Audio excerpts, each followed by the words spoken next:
Hello everybody, welcome back to the stream. So today we're going to be continuing work on the Obelisk. Hold on a second. That's better. So today we're going to be continuing work on the Obelisk. I did end up drawing the art for it yesterday. So it looks like this. This will be what the event looks like. And they've got a bunch of braziers in here. These will light up as you select them, and those will correspond to one of the three options that you'll have to choose for the Obelisk power. So we'll get that integrated into the game today and see if we can do some animations and stuff with it as well. But first, before I get into it, I want to remind everyone that Alchemortis is available for wishlisting. It's also available, the playtest is also available. So you could go right to the Steam page, click request access on this playtest, and you can play it. You can play it as much as you want until the playtest ends on Friday. And yeah, join the Discord, which is also linked below, to leave your feedback on the playtest. I would appreciate that. That's probably the most important thing that you could do if you want to help this game out right now, is play the game and give me your feedback so I can make it even better for next time. You can also join the Patreon if you want to financially support the project. If you subscribe to this sponsored tier for at least 1 month, I will send you an Alchemortis Steam key when the game launches.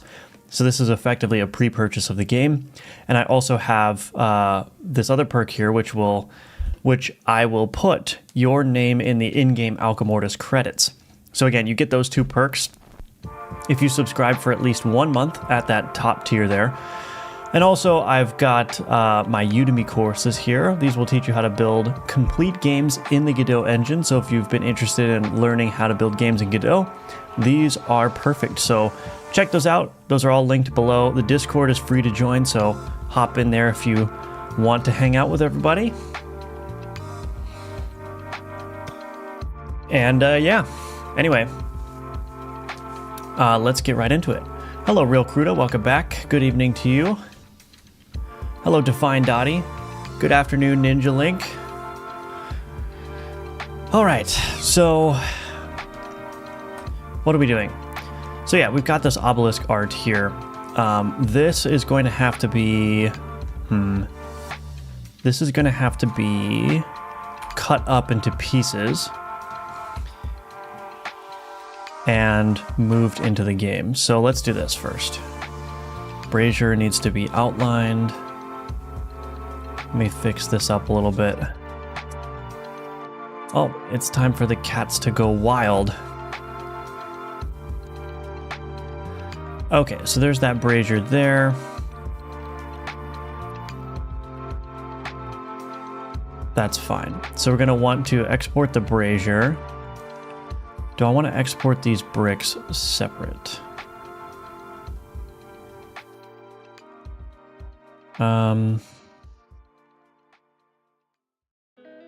This needs to be outlined properly as well.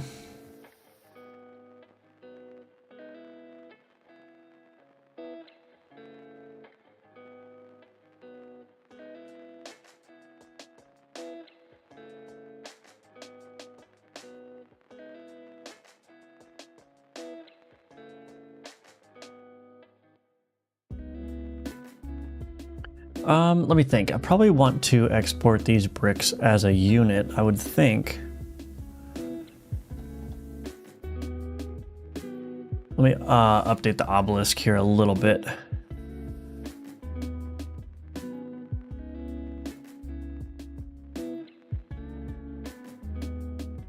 That should work. Yeah, that'll work. All right, we'll figure out what to do with this, but I think the bricks... I'm just trying to think of how, because cutting this scene up is going to determine how it gets animated. I mean, I think I know how I want to animate it, so maybe I won't fuss about it too much. So we're definitely going to want to do the bricks as a single piece. So I guess I'll just go ahead and do that.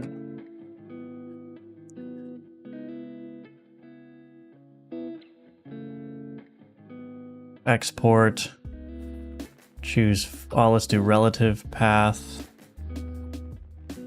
We're gonna do bricks. This is a selection here. Export that, and then we can export the obelisk and the brazier here. Export layers. I love the purples in there. Nice palette choice. Thank you, Pro. Appreciate that. Welcome, welcome. Hello, Defected Gaming. Welcome back to the stream. Good to see you as always. Okay, and then the last thing to do here is to do everything like this, and then to just take this area here, export this as a mock-up. Oh no. I think I need to redo the bricks. Oops. Oops.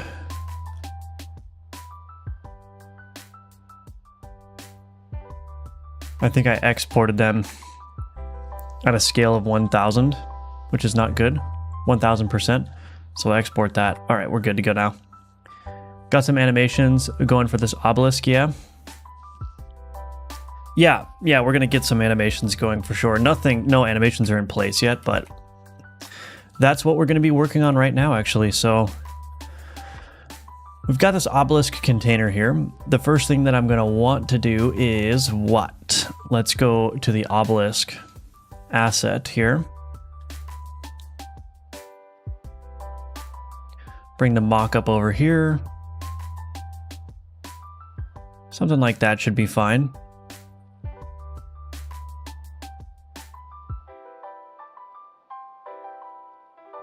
Okay. So then we're going to bring over all the stuff here. So let's do add child node. We'll do a node 2D. Visuals. So we've got this obelisk here. Let's get rid of the offset.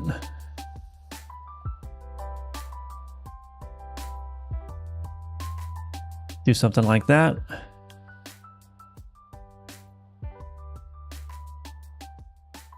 Just line it up, put that underneath visuals there.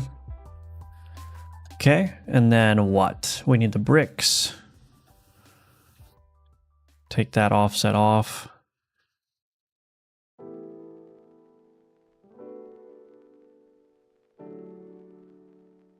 Okay, that's all aligned. And then we need the braziers here. So I'm probably going to need to make these braziers individual scenes, or maybe I don't need to do that.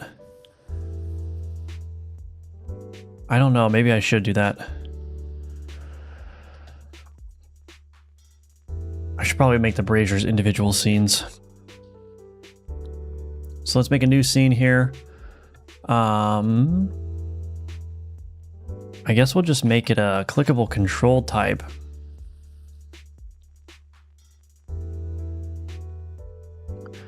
We're going to do a brazier, scenes, UI, obelisk, brazier. Cool. And then in here, we're going to go ahead and add in that brazier there. Turn off the offset. Just put that there. What is this size here? 28 by 21. So let's resize this.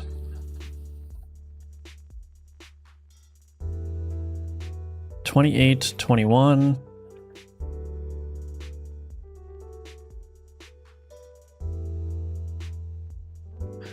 Okay, we will just deal with this later. I'm going to extend this script though.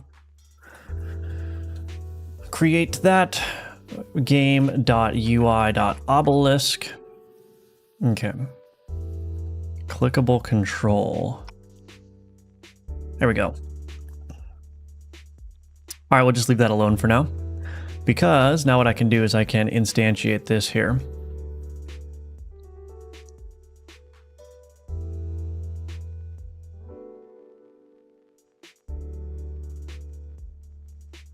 Now I may have to shift all this stuff around a little bit.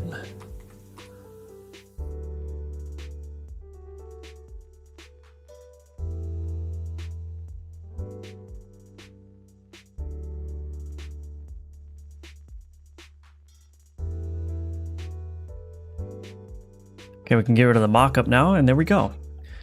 So what I'm probably going to want to do is make sure that these are equidistant on all sides. So this is 25 pixels.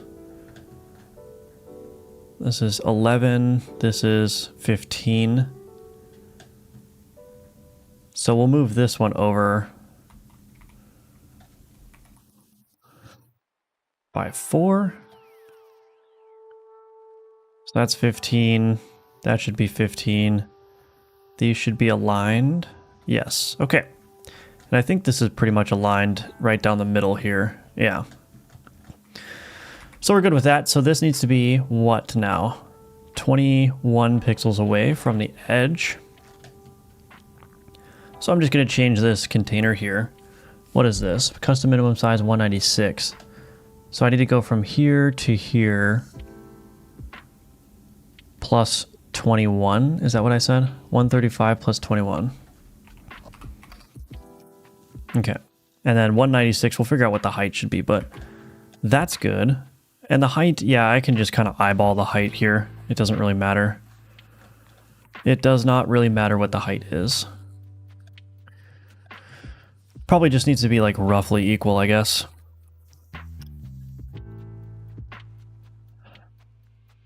That's not big enough. 150, 150. That'll work.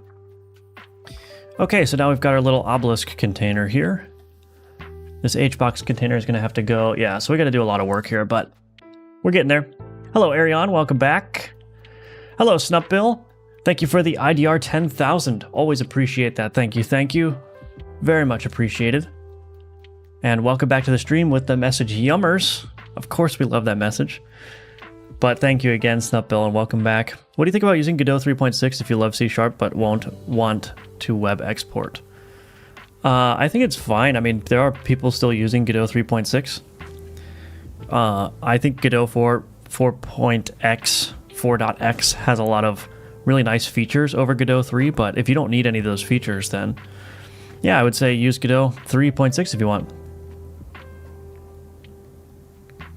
My contract work will be over soon, so I had to stop being a Patreon. That's all right. I appreciate the support, Arion.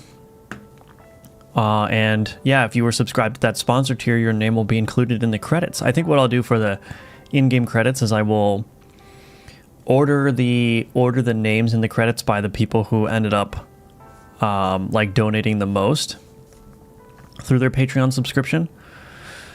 I think that'll be the fair way to do it. Not sure what you have in mind for the animation, but I envision it kind of unearthing via a small earthquake. Yeah, I was going to do something like that, or just have it fall from the sky and just like smack the ground. I think it'd be kind of cool.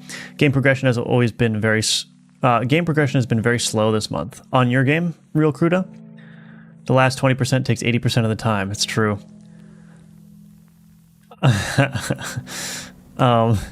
Anyway. So we got to get, there's a number of things to do. We got to get these obelisks or these braziers functional. Let me think. I still don't know exactly how it's going to work. I'll start with making all of them free, and then if I want to make them require blood or something, then I'll do that. But I think what I want to do, let me think about this.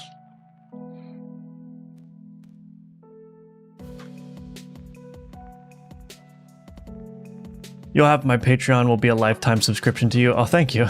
And yes, I just can't find the motivation. Yeah, that happens sometimes. That happens sometimes.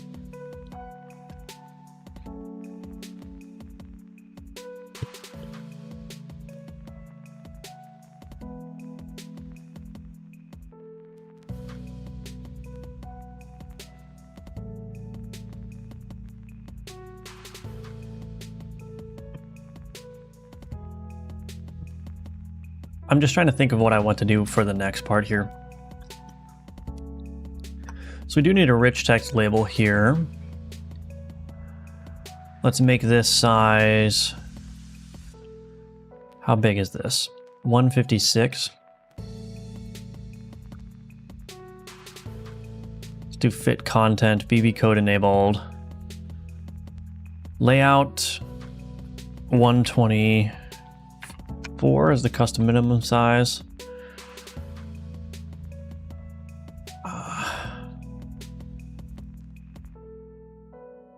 Just make that center bottom. That's not going to be big enough. I think I actually do need to make this bigger. Oops. That should work.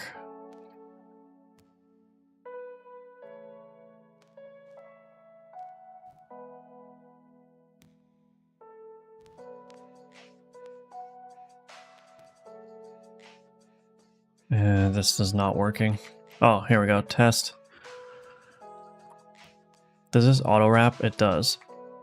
Okay. Hopefully that's enough.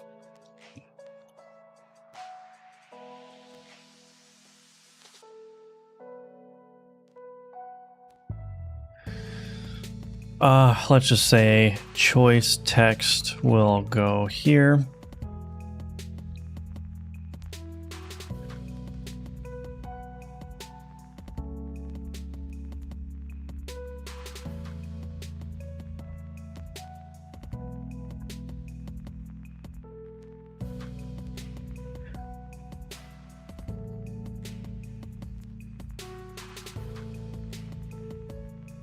Yeah, that works. We'll see how it goes.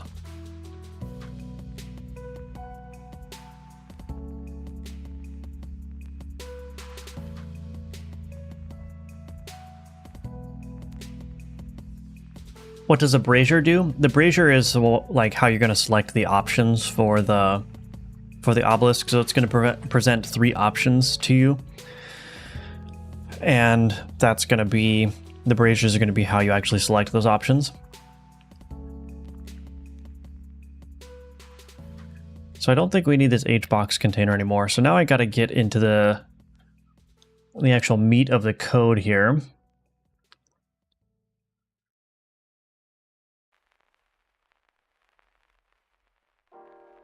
Let's rename these.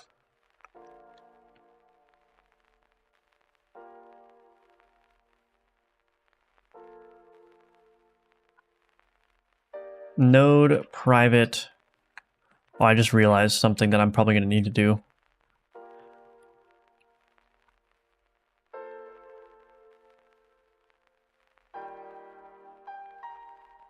Two, 3, 1 second.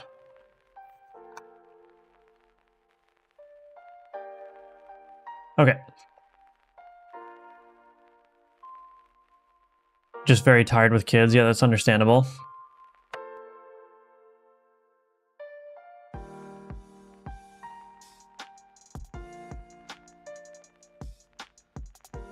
Yeah. Yeah, that makes sense. Stuff like that happens for sure. That's just how game development goes sometimes.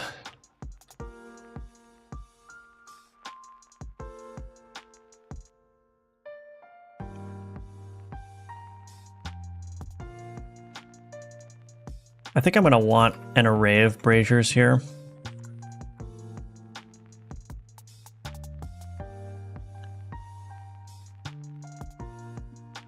Okay.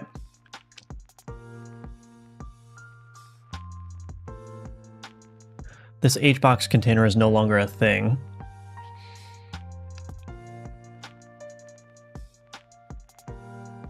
Var brazier is equal to brazier's index. Brazier dot.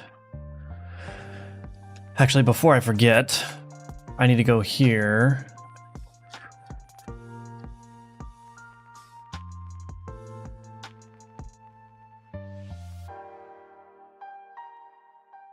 Never mind. I think that's fine.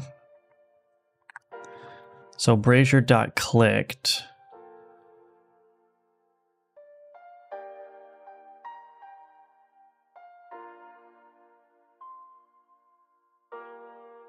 On option selected here.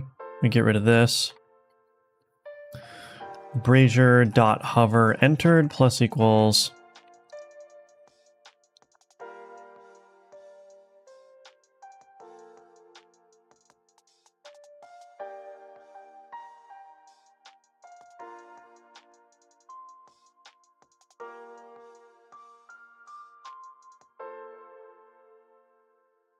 Maybe we'll pass an option here. I don't know.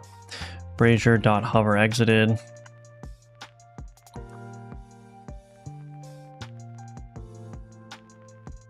We'll see. On option selected. I am going to need a clickable coordinator in here. I'll put this in here, add all those clickable controls. 1. Does that not work? What?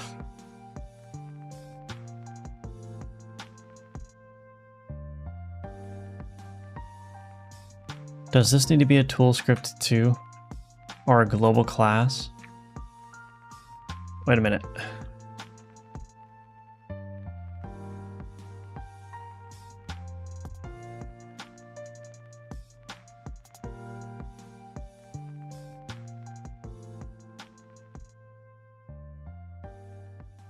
Sorry, 1 second.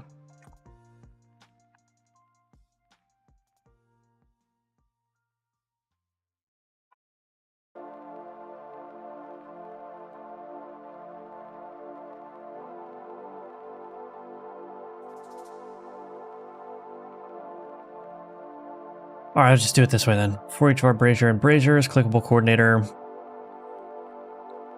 add clickable control. Okay, that's fine. So I can get rid of this from here.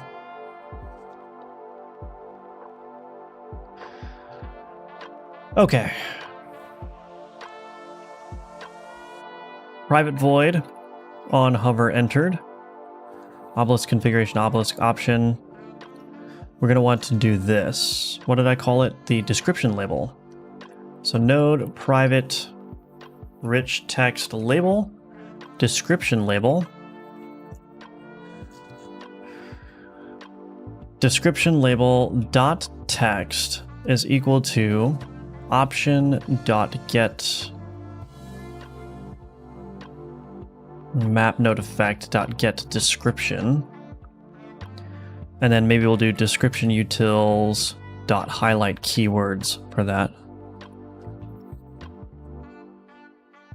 And then we're going to do description label dot visible is equal to true. Private void on hover exited. Description label dot visible equals false.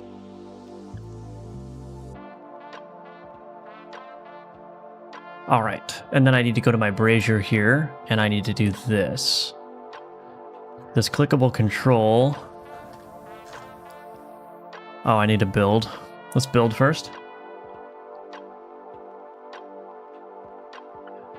You always get there somehow. Art is hard. The one thing I struggle with. Art is hard, yeah. Thought I had built a nice system for creating things, then I took and put to work creating a level. There are so many things that need to be addressed. Yeah.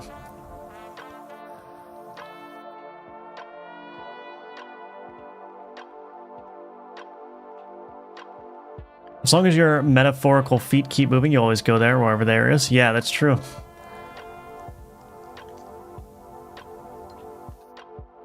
Do I play chess? I do not know.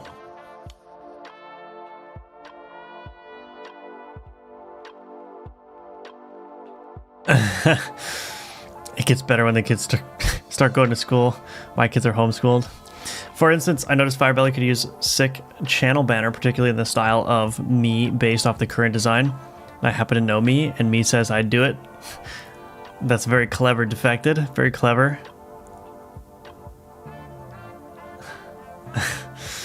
Anyway. What are we doing here? So we've got the highlighting set up. I need to handle the click. I did handle the click. Is it basically set up? I don't know. Let's run the game and find out. You know, the only way you can know if your game is broken or not is to run it.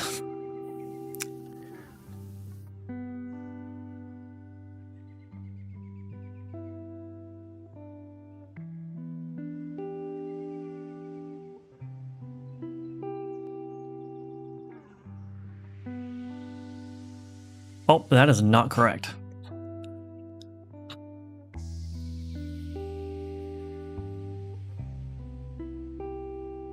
But it is working. offers one enemy faction card. I think what I need to do, container sizing, this needs to be shrink center and this needs to be shrink center as well. Let's try it again. Writing that one down, yeah.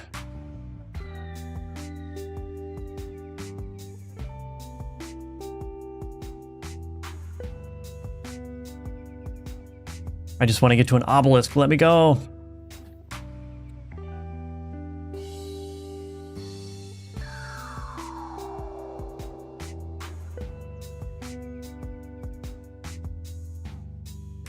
Okay, now we're in business. Contains a guaranteed death orchid.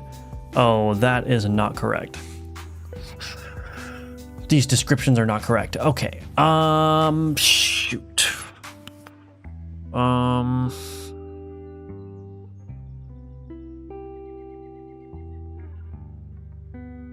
I need to write new descriptions for this.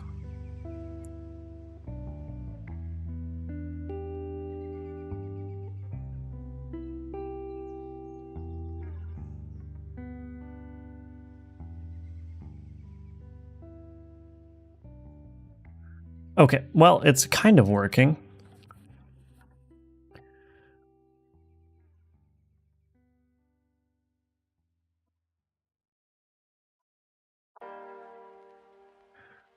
My descriptions are not correct, though. Do I work on the descriptions now, or do I...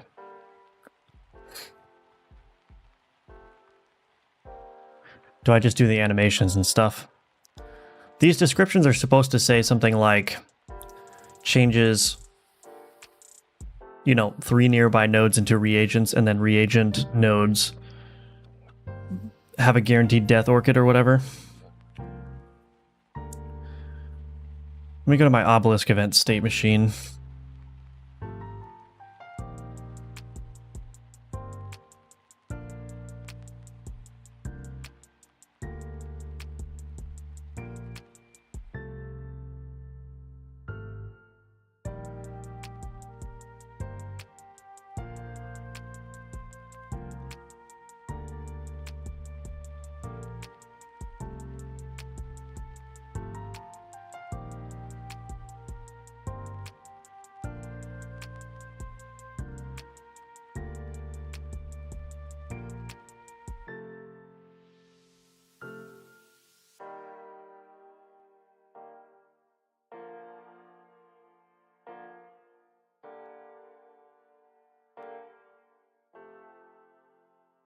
Okay, I need to rethink how these descriptions are working.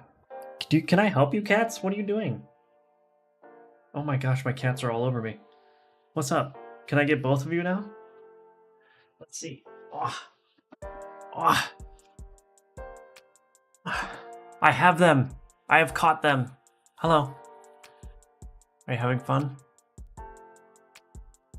Are you having fun? Annoying me while I'm trying to work? Okay.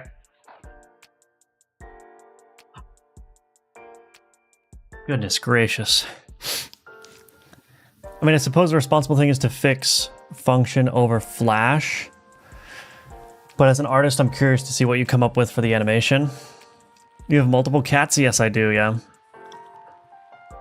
I have 2 cats, 2 of them. The reason I wasn't streaming this morning at the regular time is because one of them had a vet appointment.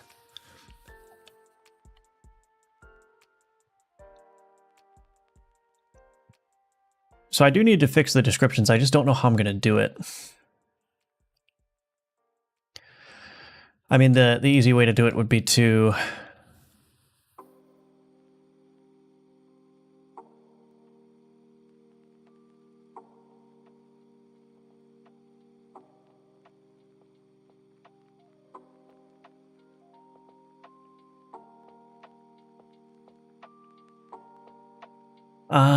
shoot.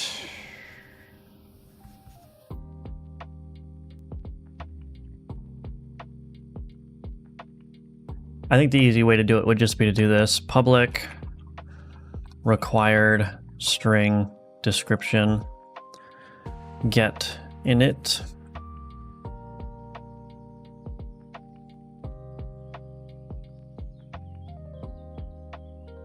Okay. The problem is this description. Let's do this. Equals.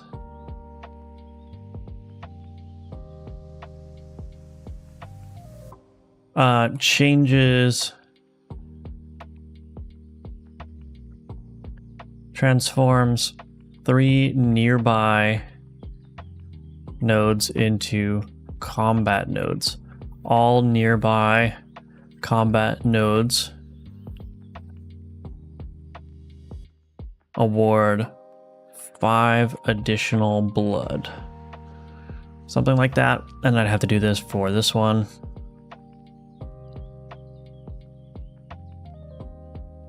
Transforms 2 nearby nodes into booster nodes. All nearby booster nodes grant an additional.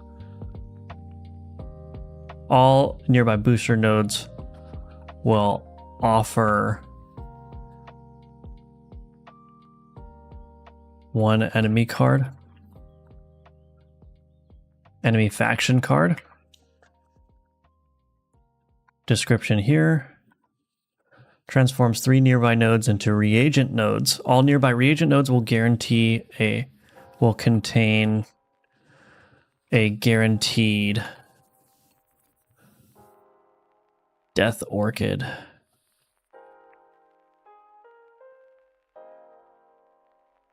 Well, that description is a little bit too long now. Let's go back to the Obelisk container though. This needs to be option.getDescription or option.description, I guess. Probably going to have to rework how this description label appears here.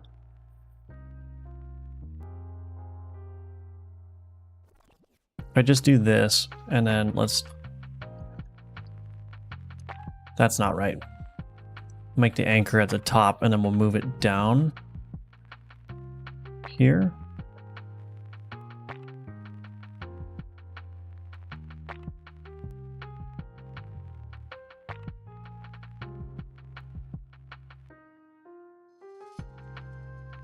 Okay, that should work. Let's see what happens now. Do you enjoy fishing? I do enjoy fishing, but I don't do it. I don't do it very often. Why do you see Sharp? Is it better than GDScript? I like it better personally, but I wouldn't say it's objectively better. Depends on what you're using it for and why you're using it. It's really just personal preference for me. Welcome to the stream, by the way.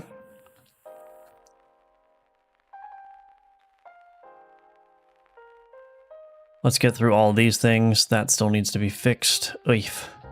I have so much to do.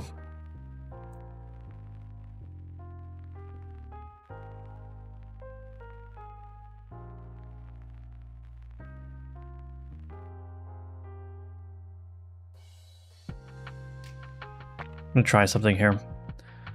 This description label, what was it? 154 is the width of this? 156. Let's change this to 156. Oops, I just broke it. Hey, stop, cat. Stop. What are you doing? What? Okay. Cats are distracting me.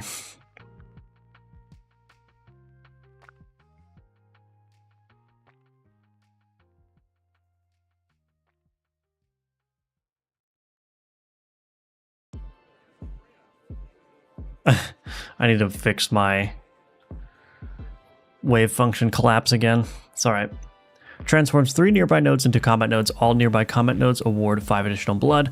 Transforms 2 nearby nodes into booster nodes. All nearby booster nodes will offer one enemy faction card. Transforms 3 nearby nodes into reagent nodes. All nearby reagent nodes will contain a guaranteed Death Orchid. So we do this. The idea is that then I would create an animation for the camera which would pan to the nodes that are being changed, and it would swap them around so you could see which ones got changed. So yeah, there's still a lot to do here, but we also need the obelisk in and out animations to happen. So we're going to go ahead and do that.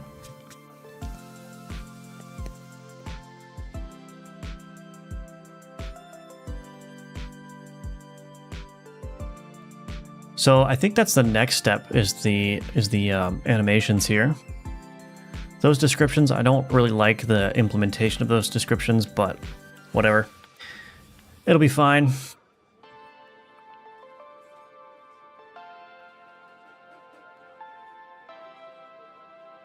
Getting enemy faction cards. When did this happen? That's going to be crazy. Yeah, so currently you can get them from the Obelisk, one of the Obelisk powers. Probably will introduce other ways of getting them as well, but the Obelisk for now is the way to do it. Shurima, what are you doing? What are you doing? My cat is being crazy. Will you stop? Can you stop?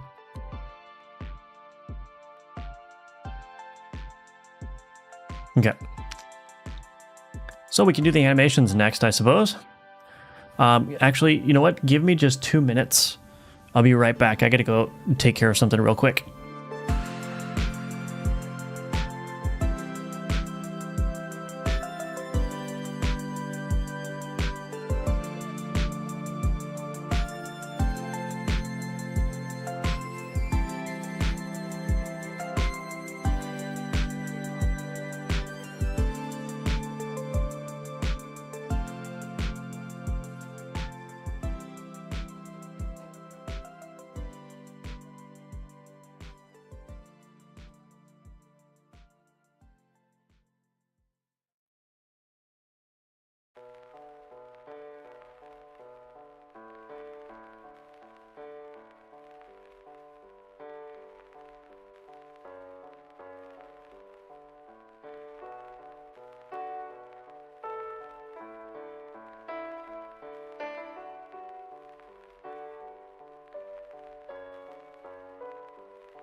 All right, I'm back. Sorry about that. Let's do some animations now. I think the animations are going to be very basic. I do want to try to make the... Well, let me think.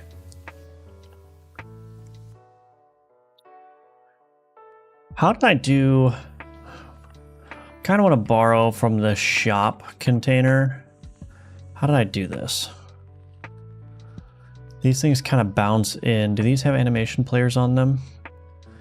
Yeah, they drop. Okay. So I kind of want to do like a drop animation for the Obelisk as well. So I'm going to need to coordinate this pretty good, but let's see. Let's add another node 2D. No, let's do this. Add child node, node 2D. We're going to call this Obelisk root. Bring this up, put the Obelisk under that. And then we'll do the same thing for bricks here. Add a node 2D. Bricks root. Move this up, move that in. So the reason I did that is basically the bricks now, when they're in the correct position, their local position will be 0, 0. So I can move these however I want in the animation player. And then 0, 0 is the position where they're supposed to be when the animation ends. I like doing this a lot better than trying to like animate it to a weird position like 15 or whatever. Zeroing out the sort of like position where they're supposed to be makes just animating with tweens and animation players a lot easier. A lot more sensible, I think. And the easy way to do that is like once you've got your node positioned, you can just add a child node 2D, and all the children node 2Ds that you add will have their local position set to 0, 0. But when you move that out of the child, Godot will preserve the local position, so it will translate its previous position to the new local position of the node that you reparented it to. So anyway, that's just a nice way of setting up your zeroing.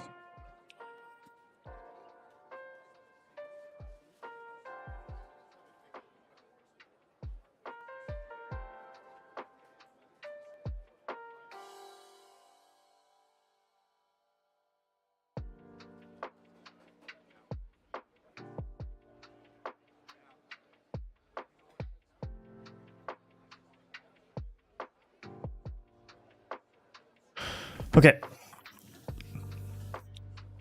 So let's do this animation. Add child node animation player. New drop. Okay, what we're going to do is we will start. Let's do this. Probably just going to use the position here. Move the obelisk up. I don't like these default settings. I do not like them, Sam. I do not like Godot's default animation player settings. All right, anyway. So we'll have it drop. Oops, it did not record that position. That's okay. Log that position. Okay, so now we drop down to 0, 0. Well, let's just make this 0, 0. Keyframe that. Make it bounce up a little bit. Record that. Zero this out again. Record that. Okay. So it doesn't look great yet.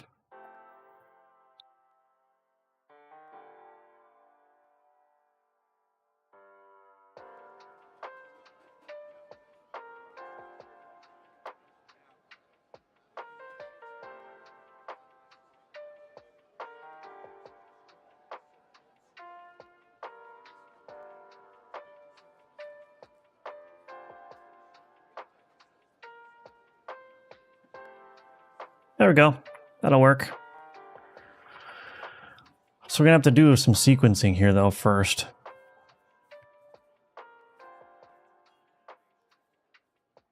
And we're gonna make the obelisk fade in as well. Well, let's do the bricks now as well. I might just copy this, honestly. Copy these keyframes. Let's do some position transform here. I'm gonna paste these keys. And then maybe we'll just offset this. That'll work.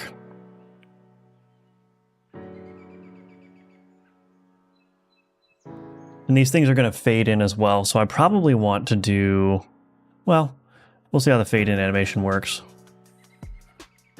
So we'll start with that. This ends at 0.6.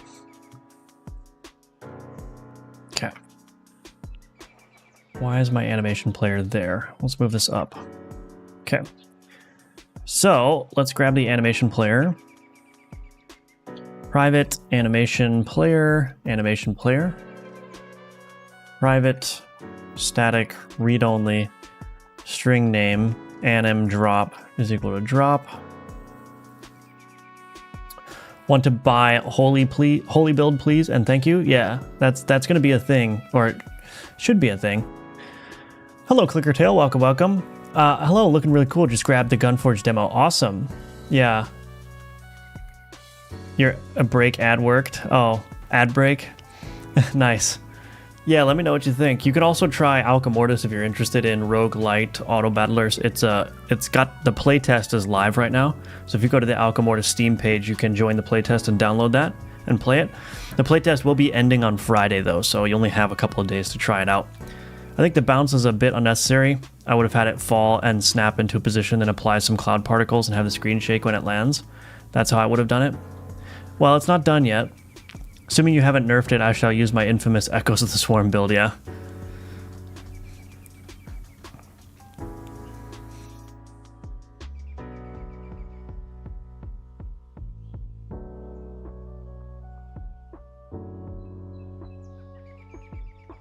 Oh my gosh, these cats are being annoying. Crawling all over me. Anyway. So we're going to want to do a fade in here of the bricks and the obelisk as well, which is done through a different system.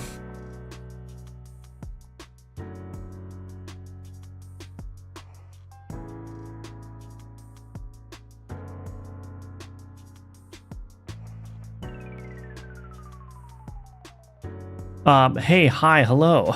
Welcome, MKRD. Am I seeing Firebelly post a double quarter pounder? You are indeed. You are indeed. I had lunch before jumping on the stream. And of course, it was the classic. It was the classic.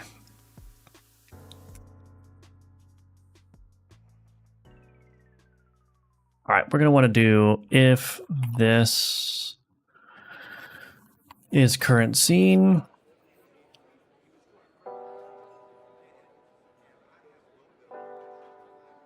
How does that keep happening? What is that button that I'm pressing?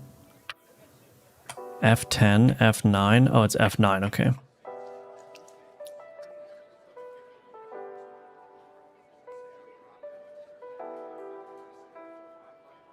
Setup test. We're just going to call play in here. And we'll just do set options.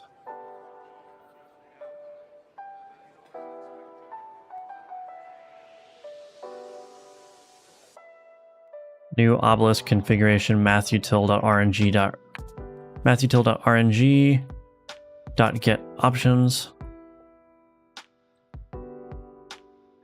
Cool. Okay, so play in here. We're going to do visual utilities.fade in obelisk. Visual utilities fade in bricks. And then we're going to do animation player.play anim drop. All right, let's see what happens.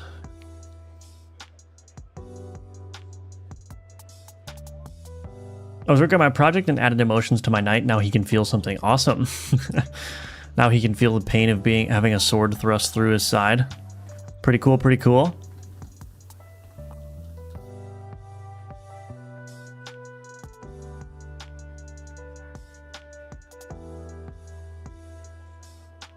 We're gonna do an await in here as well. Async void this dot timer. Can I not do that? To signal get tree dot create timer 2f scene tree timer dot signal name dot timeout.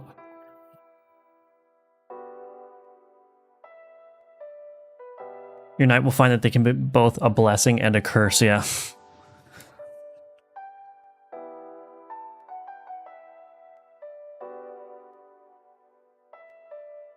Yeah, so I do think that this needs to be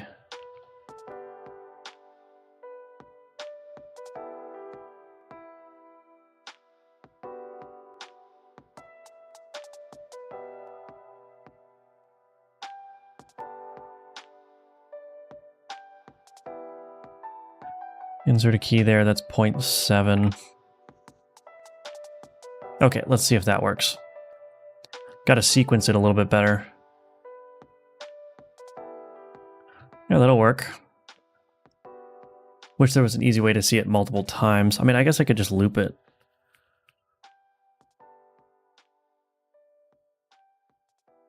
Yeah, we'll try that. We'll see what that does. I may update this position.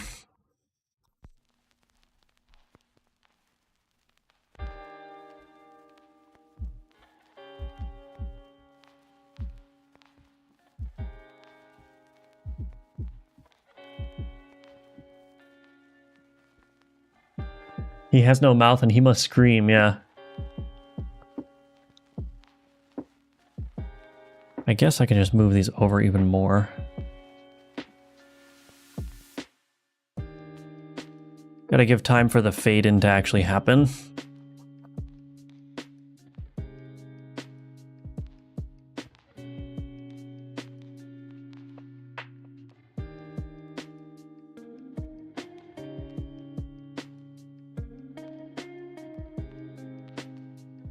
That'll work. Could probably move these bricks over a little bit. How do you work with Bezier curves in Animation Player when the changes in value are small? I can barely see the handles. I don't use Bezier curves in Animation Players. That's the secret.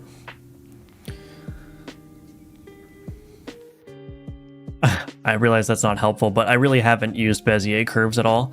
So, I don't know. My animations are very basic. I achieve them with keyframes and then I apply easings between the keyframes using this easing value. That's it. That basically is the extent of my animations. Dang, it was that easy, yeah. Okay, so we got to get the braziers working as well, but I think that's working good.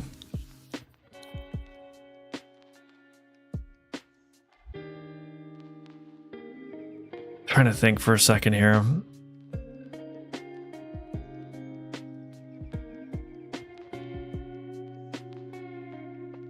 Yeah, I think it's okay.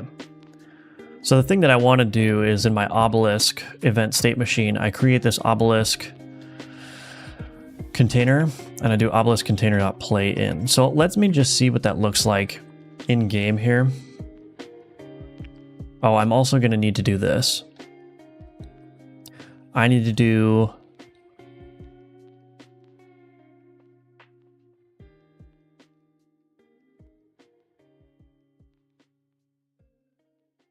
clickable coordinator dot disable mouse input. We'll get the Bezier, or not the Bezier. We'll get the braziers animating in. And then we will have to re-enable clicking.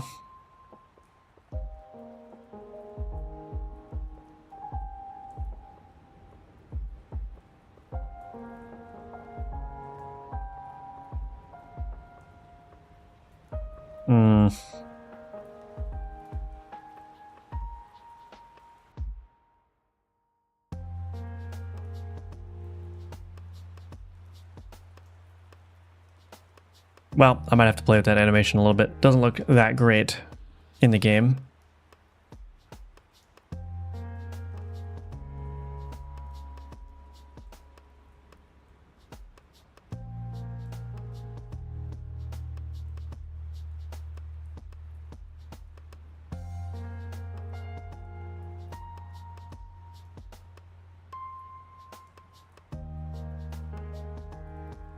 Okay. Anyway, we'll worry about that in a second. Let's do the braziers now. Once again, I'm just going to copy these keys because I'm a cheater. I'm a dirty cheater.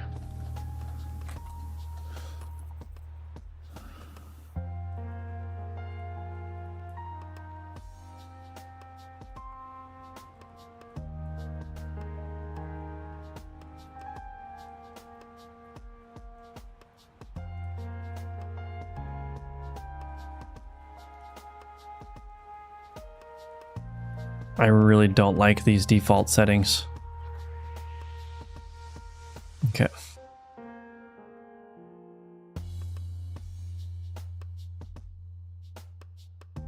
That'll work.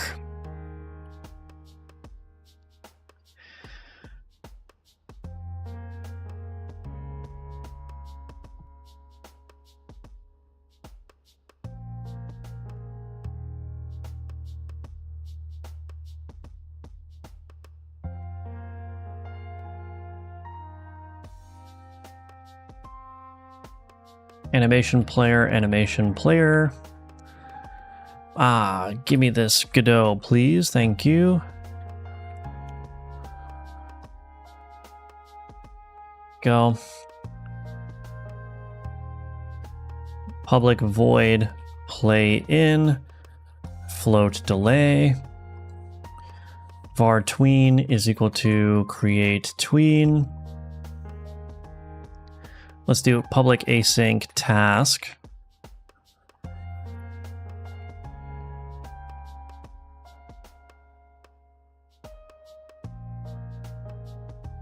Tween dot, let's do this.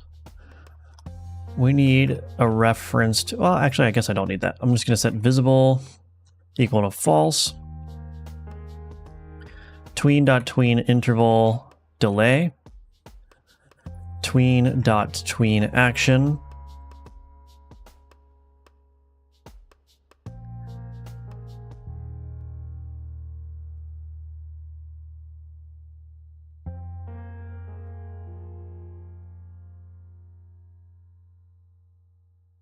Visible equals true. Animation player dot play anim drop. And then we're going to do await to signal animation player signal name animation finished. That should work. So now in my Obelisk container here, what I'm going to do is I'm going to do for each var brazier in braziers. Brazier.playIn. Shoot. var delay is equal to 0.2. Delay plus equals 0.1.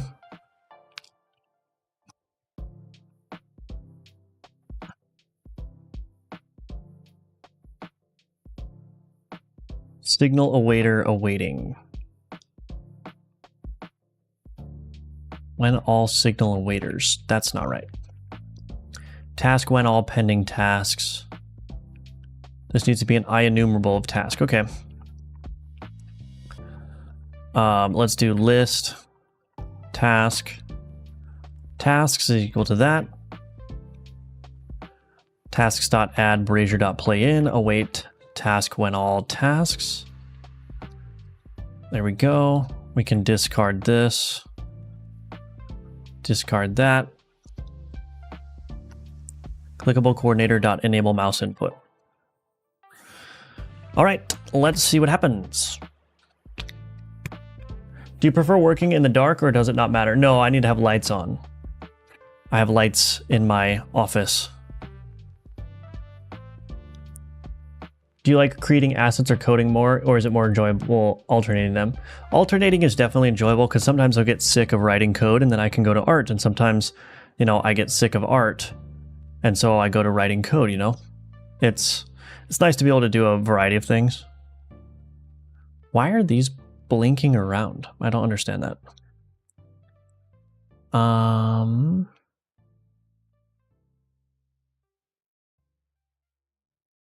I think I need to do this. If I do play in, I need to do animation player.seek 0f true. Let's see if that works. Did the romance arc get worked on yet, or is it still work in progress? Man, you guys. There will be no romance. The only romance in the game is going to be necromancy.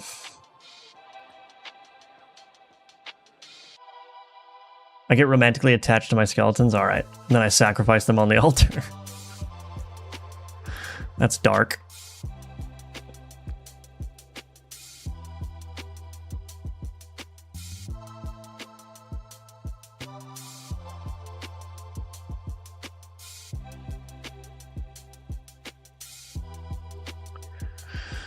I think that's probably all right. I also need to fade this in. Node private sprite 2D. Brazier. How does this work?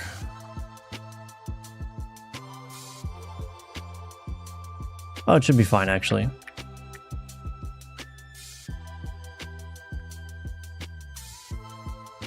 Visual utilities.fade in brazier.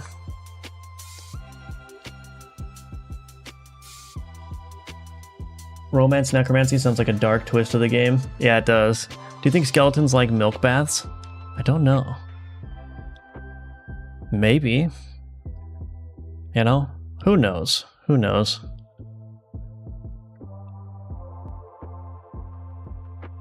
All I know is that there is a skeleton in each of us.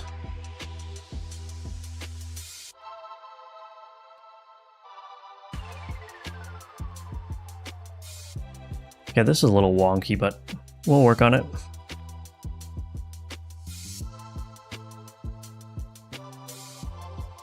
Now that delay is too much.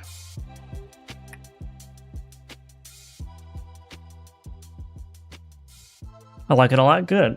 Hello, Rin. Welcome, welcome. Always good to see you. Okay. Let's see what it looks like in game. Oh, you know what I do want to do? I do want to add some camera shake in here.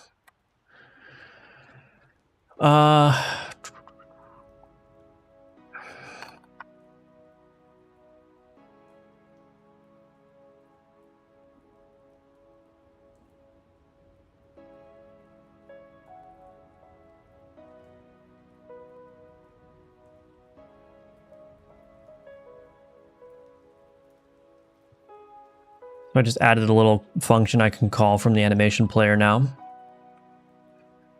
When you are uncomfortable with sleeping, that is just your skeleton trying to leave your body. All right. It's like a one-sentence horror story.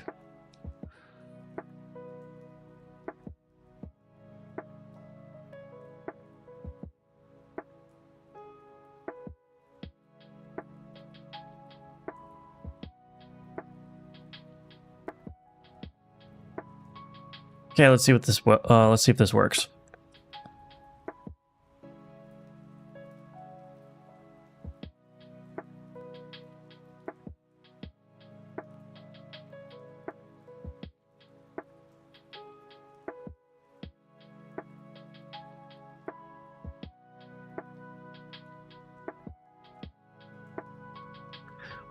Not bad, I suppose. The skip button doesn't work.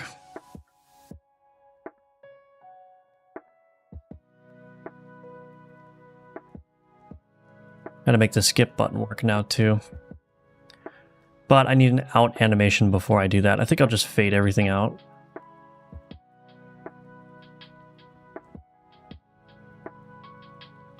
Yeah, it's some tightening to do here, I think, but I think it's all right. I think it's all right.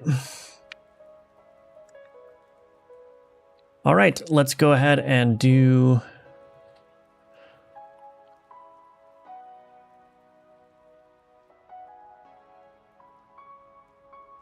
Let's do, what? Out animations now.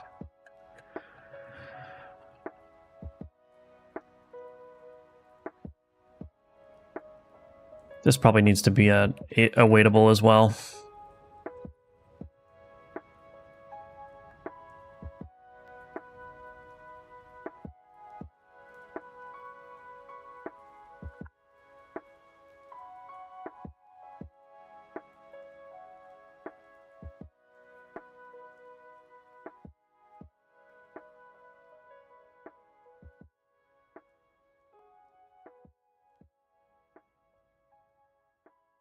Actually, maybe I won't do that. Maybe I'll just do this.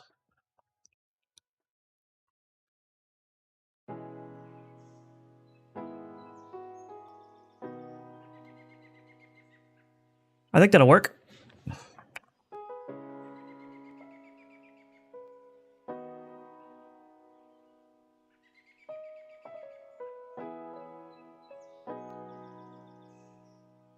I forgot if this finish signal is supposed to come before or after.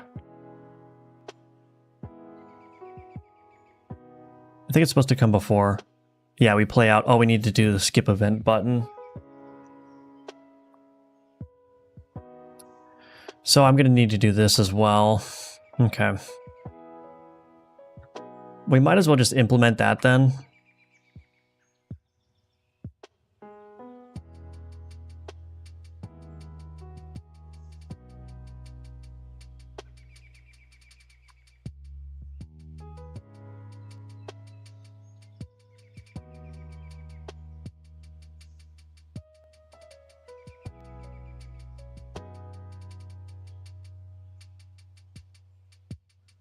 Okay.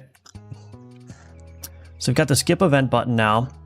Let's add a skip. Well, I don't think I need a skip validator. Skip event button dot skipped plus equals on skipped.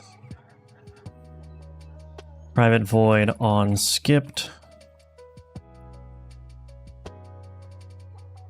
How do I actually do that? Enchant container. Skipped.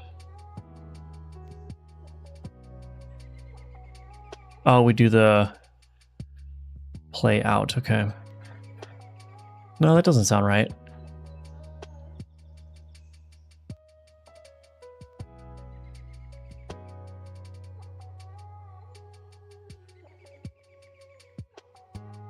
Maybe the upgrade container. Let's see.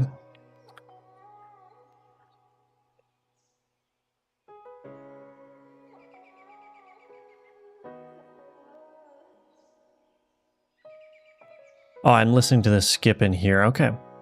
Let's do that instead. Oh, don't do that. So we actually don't need to put the on skipped in here. we need to do it in here. Obelisk container dot skip event button dot skipped plus equals on skipped.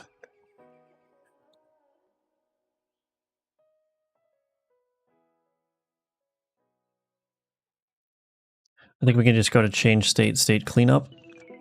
We need to do await skip event button dot play out. Why is that not working? Was clicked.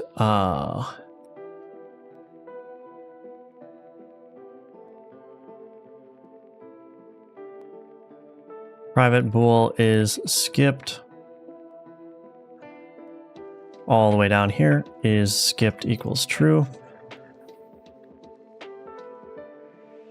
All right. Let's see how all that works. Hello, Emerson. Welcome back. Do you play any indie RPG at the moment? For some reason, I can't find any interest in AAA RPGs. Feels a bit overrated. No, I've never really been a fan of indie RPGs to begin with. I like RPG games, but only when they're like a massive. I did play, what is that one called? Drova? Drova was really fun, but that's the only one I can think of.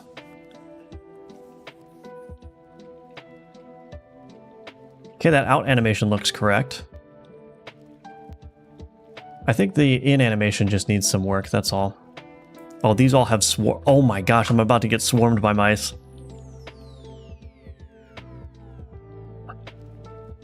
I guess they're not actually that threatening.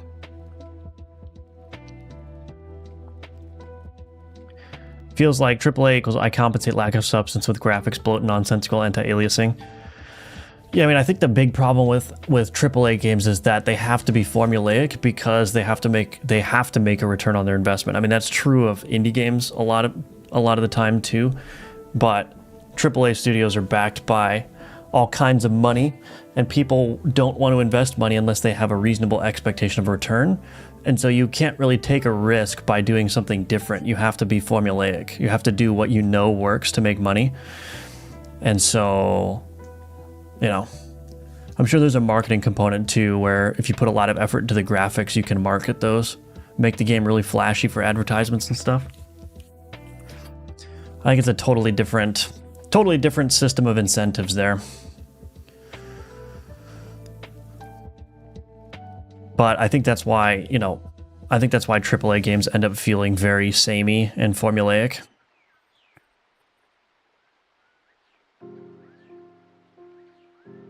So I'm not handling this on click.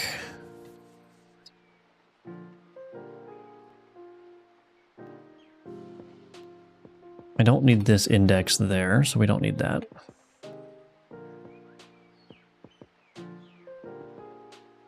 Okay, so I just deleted all the animations using Bezier and remade them with a regular thing and easing. It looks much better and doesn't make me want to buy a magnifying glass. There you go, yeah. Magnifying glasses are cool either way.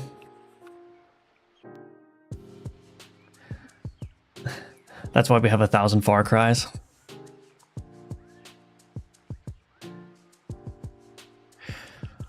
Yep, I mean, most of you know at this point that the only game I've been playing recently is Arc Raiders because it's like right up my alley. It's competitive multiplayer, PvP, PvE elements.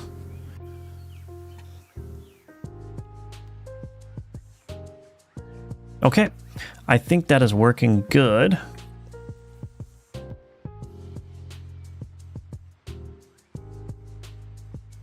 So I do want to try to figure out how to get some more animations working in here. I want to show an animation for when the nodes change as a result of the obelisk. So maybe I'm going to take a quick 3-minute break, and when I come back, we're going to see if we can figure that out. That's going to be a nightmare. Now, the animations for this aren't finished because I do want to do like a fire particle effect for lighting the brazier. Probably do some impact particles as well when the obelisk lands, but I don't want to do that just yet because I'm not sure if I'm satisfied with the play-in animation.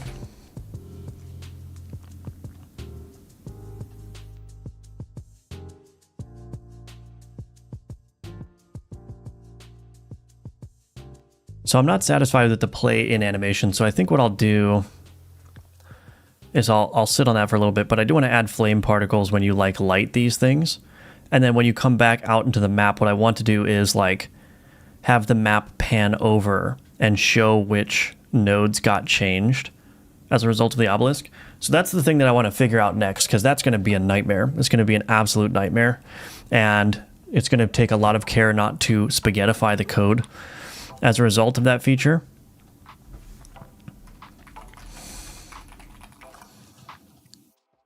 So yeah, give me a quick 3-minute break, and when I come back, we will give that a shot.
Okay, I'm back. They don't want to take risks making close cries. Okay. How are we going to do this now? So do I have a record? Well, all right, so let's take a look at this Obelisk event state machine. So basically what's happening in here is that when I choose an option, it's actually doing this, change immediately. I think I need to apply this one at a time during an animation, I think.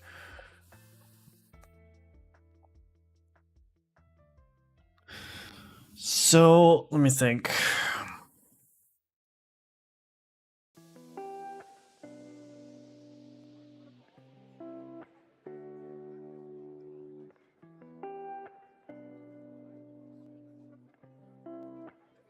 So this can't happen here. Basically what needs to happen is that any nodes that the obelisk is going to change actually need to be logged in or stored in a separate object.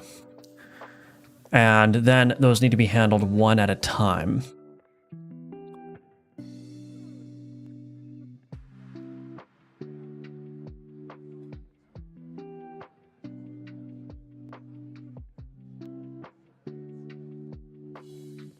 So this, change node type and generate configurations.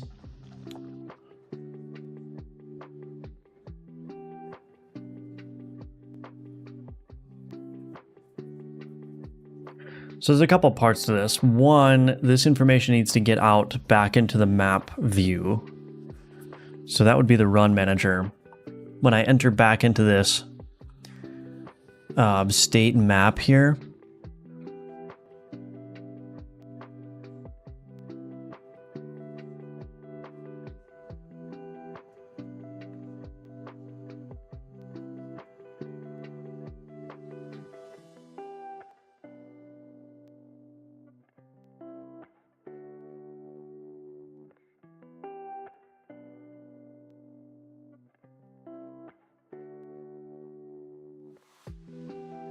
notoriety penalty resumed.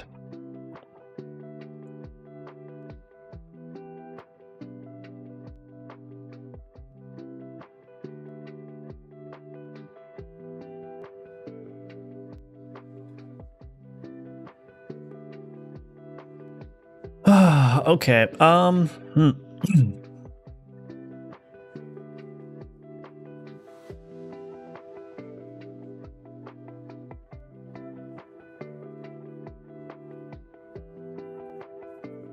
I actually don't know. There's this one feature where I show eyeballs. Here we go, eye animation.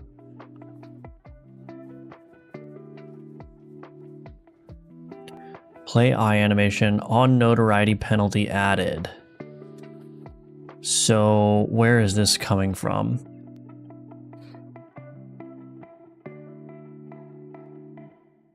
Okay, we're gonna have to, this is gonna be a rough one. This is gonna be a rough one, but we're gonna do it.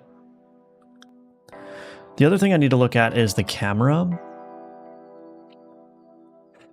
Was that in the map container? Is there like a camera in here? Map camera, here we go.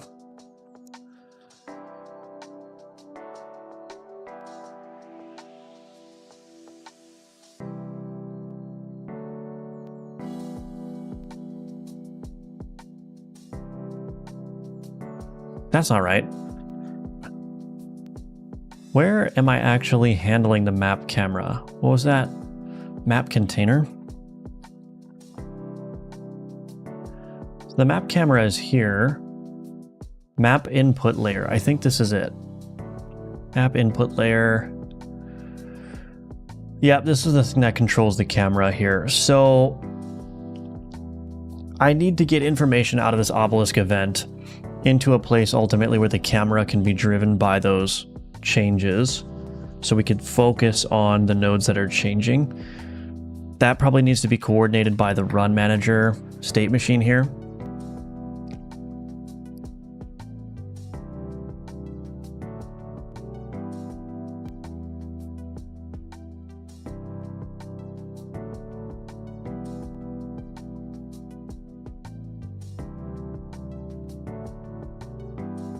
Okay, we're going to do this in a very naive way to start, I think.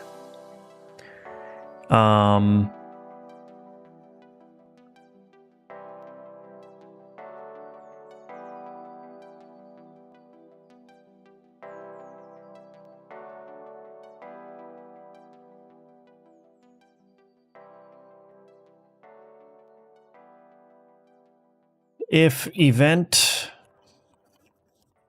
state machine is obelisk event state machine, obelisk event state machine, we're going to add another signal in here.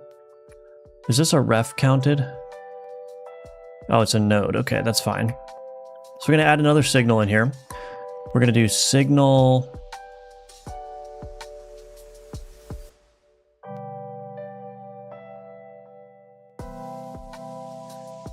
public delegate void. Actually, do I want to do that? I have the run manager in here, so maybe I don't want to do a signal here. Maybe instead what I want to do...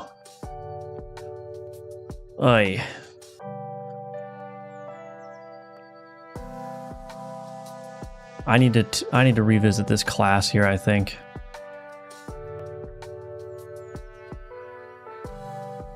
Or not.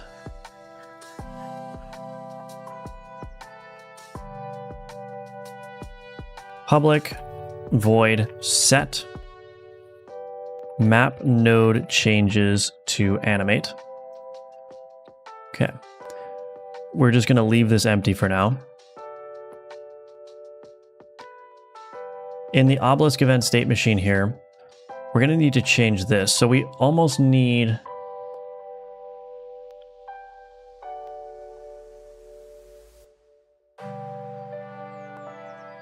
Let's do this. Do I want to do it in here? I need an object or a class to contain all this data. Data.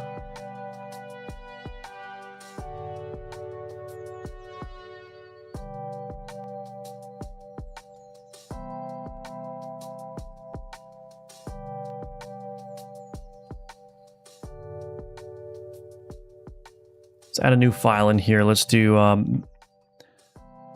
what did I call this? Map node changes to animate.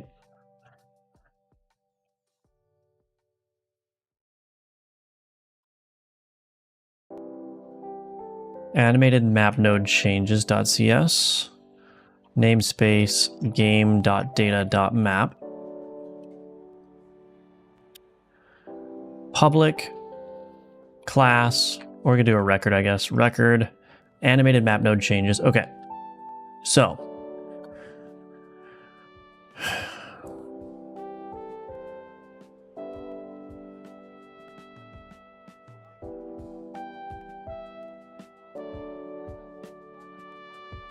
Actually, I'm going to rename this again.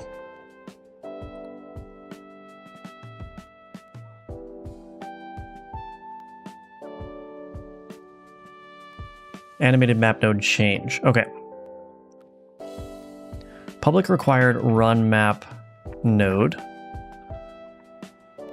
Run map node. Public required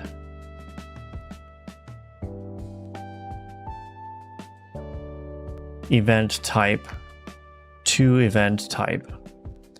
So we'll start with these two pieces of information here. This run manager here, we're going to take a list of animated map node change. We'll just worry about that later.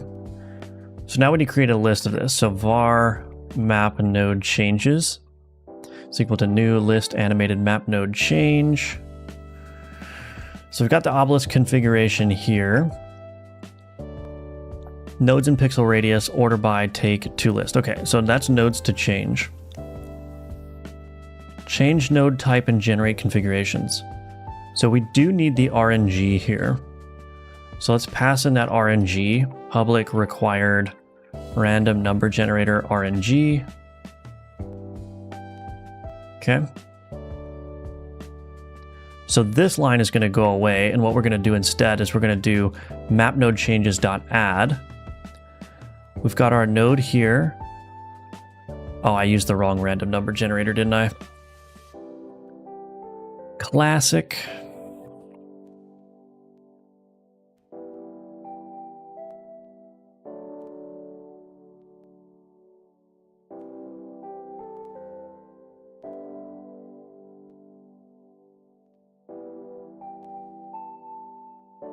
Okay, and then these can just stay here for now, I suppose.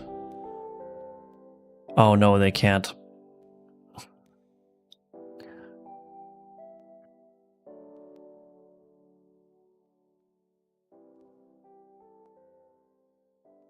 I also need to apply these map node effects after.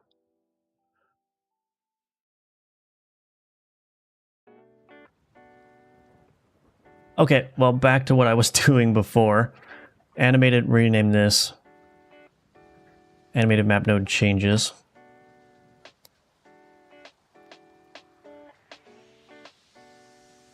Public record animated map node changes.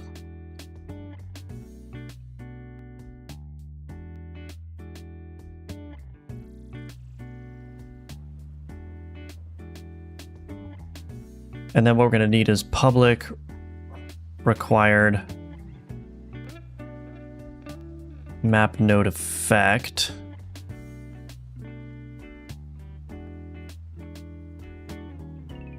Effect to apply. Okay.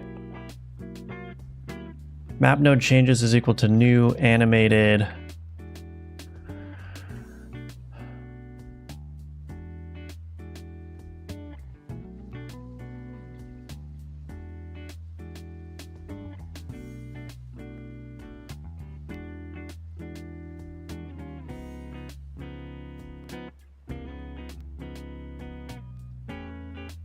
to event type get init. Okay.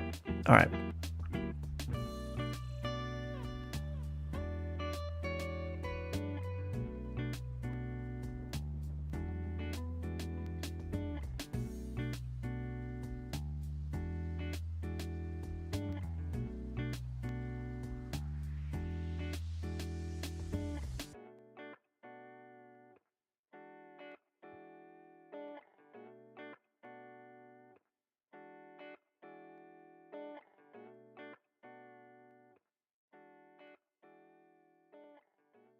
Nodes and pixel radius.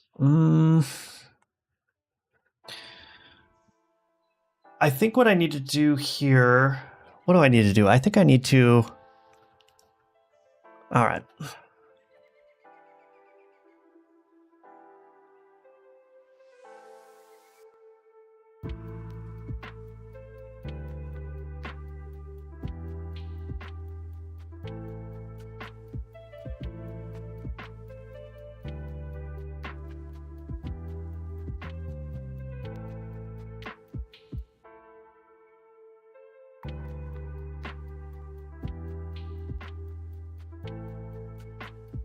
I need to apply these effects after the nodes have changed.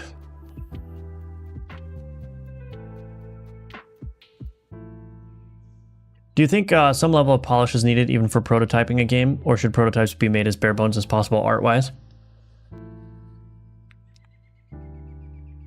Well, I think I will say that I personally disagree with the advice of like making your prototypes like very basic. Like I don't like white boxing as a concept. And the reason I don't is because it's really hard to get a feel for the game's direction if you're just doing like capsule players or like player characters that are just like a box and you've got gray backgrounds and stuff. It's kind of hard to feel excited about a game, even if the mechanics are there. It's just like if there's no camera shake, if there's no blood particles, if there's no sound effects, like crunchy sound effects, that does detract a lot from the fun of the game. So for me personally, like even when I'm making a prototype, I put some effort into like adding game juice to it. I put some effort into adding art to it because not only does it make it more fun for me to work on the prototype, but I think it does a better job of actually showing the prototype. I think it actually does a better job of showing the direction that you're trying to take the game in. Because a white box, like, if you imagine like a white box platformer, that could be anything, right? It could be a dark fantasy, like, platformer set in the depths of hell, or it could be, you know, like you're bouncing along the treetops as an innocent little monkey. It's like, I think the art and the sound effects and the presentation are part of the game. Like, they're not, the art is not just a layer of paint that you slap on top of the mechanics. It's like, it's actually part of the game. So if you're making a prototype for a game, my opinion is that the prototype should be a reflection of both the mechanics and the theme. That's my opinion anyway. But take my opinion with a grain of salt. Prototypes are made with a purpose. If the purpose is to test out the game as a whole, then yeah, should include some bare-bone art. But it's just a gameplay prototype. You only waste time. Yeah, I mean, you don't want to go overboard, right? Like, a prototype, you're going to cut corners in a prototype in both mechanics and art. But yeah, like, completely neglecting art for a prototype is like, I never understood that advice. When I look at these people giving these advice, they don't even have a game with at least 50 plus reviews. Head scratch moment.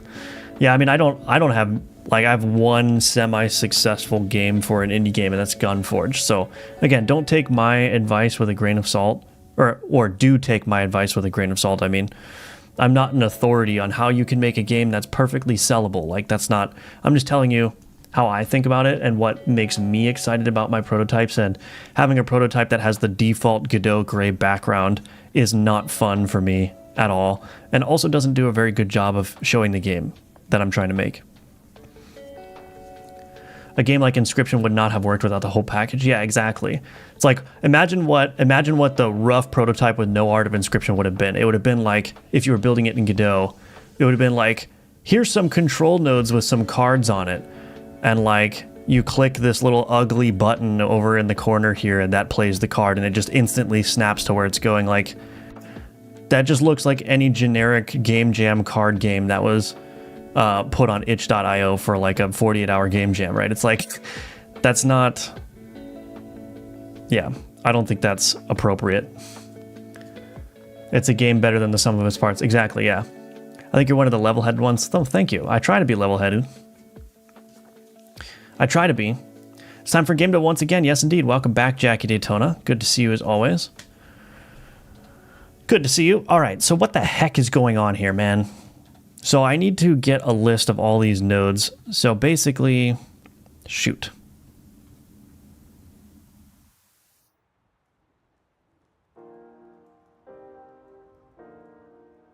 Let's just do this. Public required list node.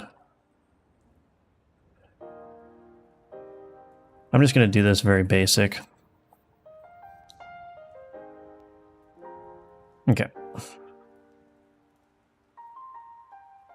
So we're going to do context dot run manager dot set map node changes to animate. This needs to be animated map node changes. So we're going to do new animated map node changes. Nodes and radius is equal to nodes and pixel radius. We will, yeah, we can just store that, I guess. Effect to apply is equal to chosen option dot map node effect. To event type is chosen option, change to event type. Changes is equal to map node changes. Okay.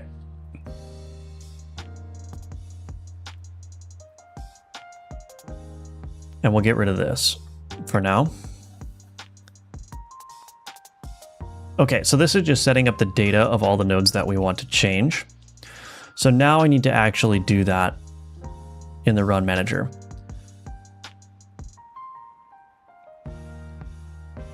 Okay, let's do this. Private animated map node changes. We're gonna get rid of this. Animated map node changes is equal to changes. Okay, so now we need to create like a separate little thing in here. State, let's see.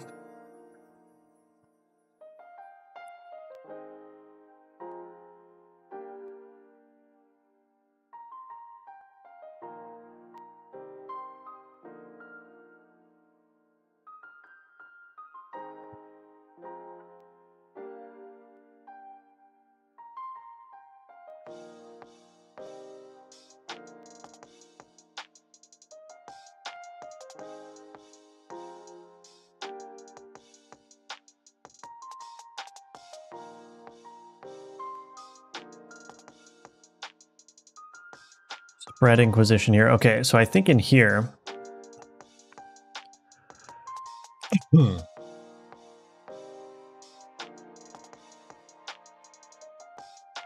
This is where I'm going to want to put my little thing in here. So if animated map node changes is not equal to null, this is when we're going to have to do some stuff here. Await game map, map container, animate map node changes. I think that's what we want to do. Do I have my map input layer here? I do. So let's do this. Public async task, animate map node changes, animated map node changes. Okay. Animate. Did I not do that right? Oh, I didn't put that in the right place. That's okay. I forgive myself.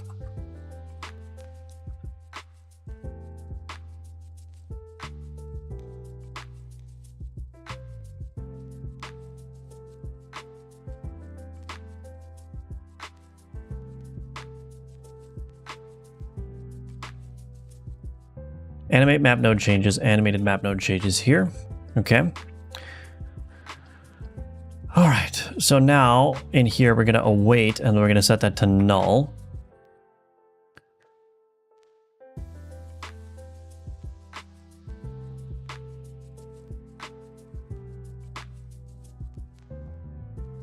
Map and on map entered, remove input lock, recenter camera.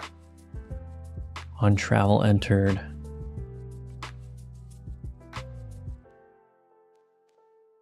So, and here I think I'm going to do the same thing. I'm going to do public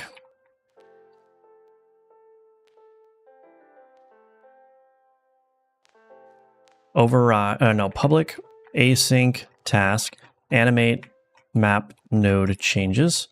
I'm going to have to break this up even more. This is not going to work the way that it is, but we're going to try this. Animated map node changes. Okay. So this is where I'm actually going to animate to all the nodes that need to be changed and also change them. So let me think about this.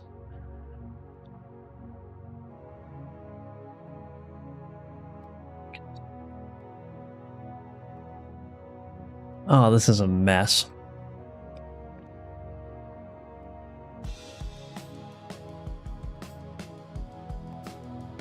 We're going to animate the map node changes in here. We're going to take this map input layer, which I don't have.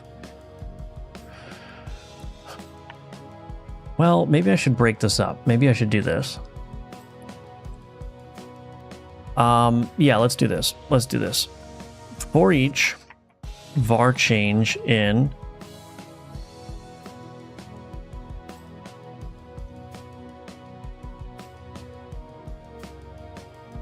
for each var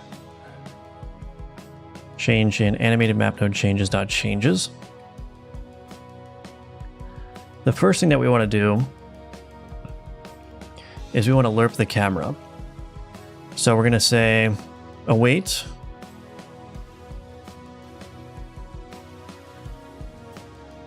node private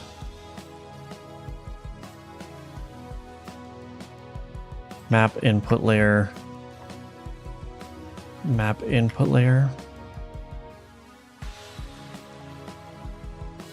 Oh, I already have that. Okay, I already have it.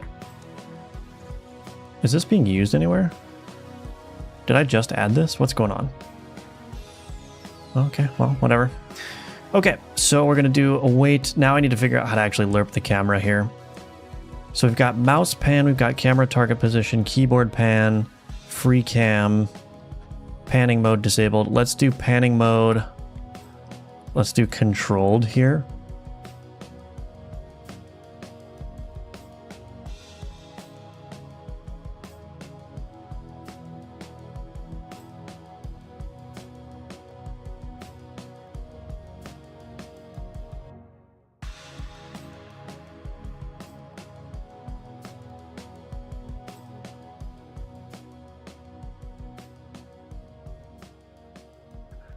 Let's do async task force lerp to position.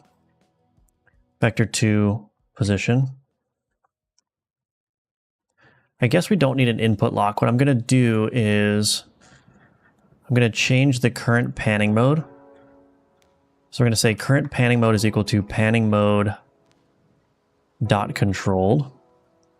Then we're going to say camera target position is equal to position.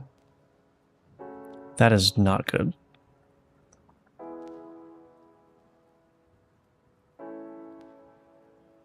We will just do a tween here. So we'll do var tween is equal to create tween, tween dot tween property, map camera dot global position,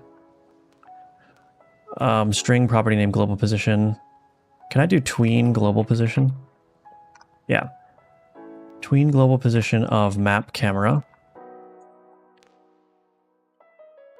to camera target position, set ease and out, set, let's do cubic. After, let's do 0.35, 3 seconds. Tween dot.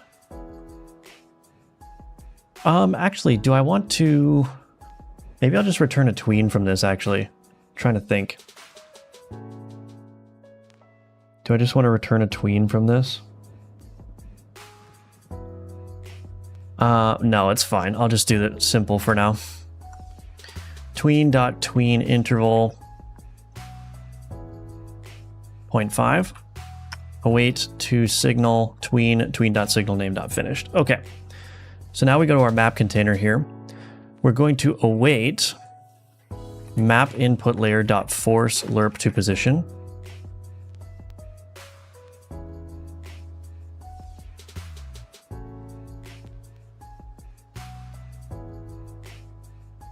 I think I can do this. I'm not sure, but we'll see. Oh, I left that comment on too long. I think we should also separate demos from prototypes. Demos should always include polish. It's literally a demonstration of your game. Yeah, that's true, yeah. Well, a prototype is just a proof of concept, and then everything depends on that. Making a moody game will require you to create a moody prototype, etc. I think that's right, yeah. I've been working on a game for 2 to 3 years now, and I find myself intermittently basically ditching most of my code and starting over. By starting over, I mean I guess more like refactoring the code base, using what's pretty good, but attaching or ditching stuff that's becoming too bad. I think that's a good impulse for sure, but you have to be careful not to end up in an infinite cycle of doing that, right? Like the refactors that you do shouldn't just be because the code is messy. There should actually be a need that is going to be solved by the refactoring. So for instance, it's a critical system of your game that you are planning to expand, and the way that it's built currently is not extensible. That's when a refactor is good. But if your code is just kind of messy, but it's functional, it's not very buggy, and you can just keep tacking stuff onto it, then you kind of have to make a judgment call of like, is it worth refactoring it into something that's much nicer, or is it serviceable the way that it is? And it's not, if it's not causing many problems, then you have to make a tough decision. I'm doing that with Alka Mortis. Like, there are definitely places of the code base where I'm like, ooh, this is kind of nasty. But the problem is those places of the code base, even though they look bad, and even though they're kind of sloppy, they're not like causing critical issues with the game. Like they're bug free. They don't cause any problems. They're easy to add stuff onto, like this run manager here. This run manager is not going to be a problem when it comes to animating these node changes here. It looks kind of messy because there's a bunch of random stuff happening in this state code here, but could it look nicer? Absolutely. Is it causing problems right now? Nope. So it's like, but I definitely feel that impulse too. It's like, I want to make the code nice, but at the same time, I have to get the game done. Okay, so we're going to force lerp to position. Then we're going to change node type. We're going to do change.run map node. We're going to do animated map node changes dot to event type.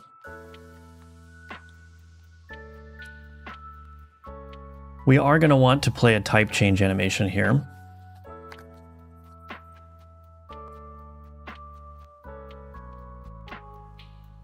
await map input layer dot force lerp to position, or we could do map input layer dot recenter. Can I not do recenter camera here?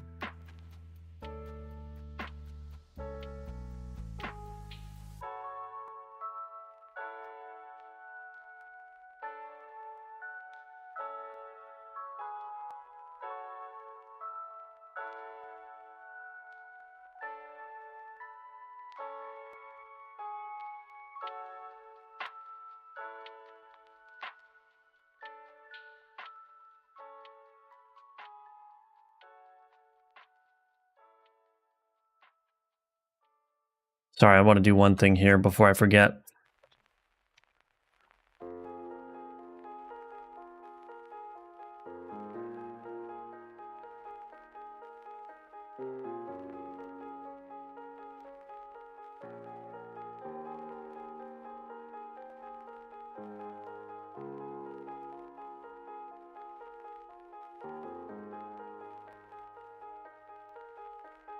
Return nodes in radius dot where x dot node event type is equal to to event type.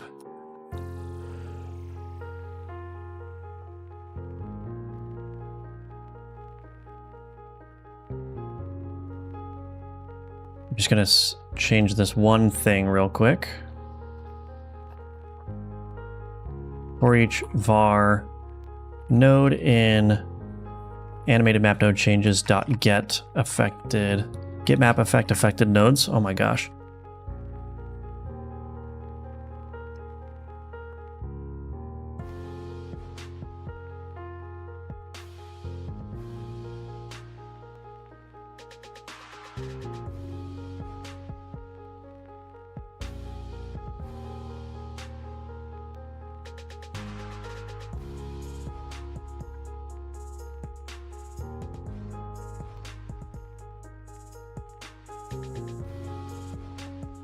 Okay. All right. That should work. And then the last thing that we need to do is figure out how to... So we're force lerping that to position. Panning mode dot controlled. Where am I setting the current panning mode? Recenter camera.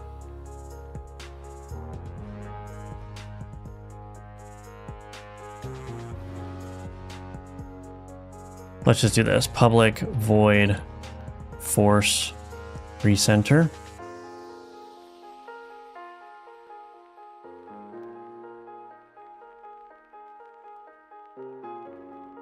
Map input layer dot force recenter.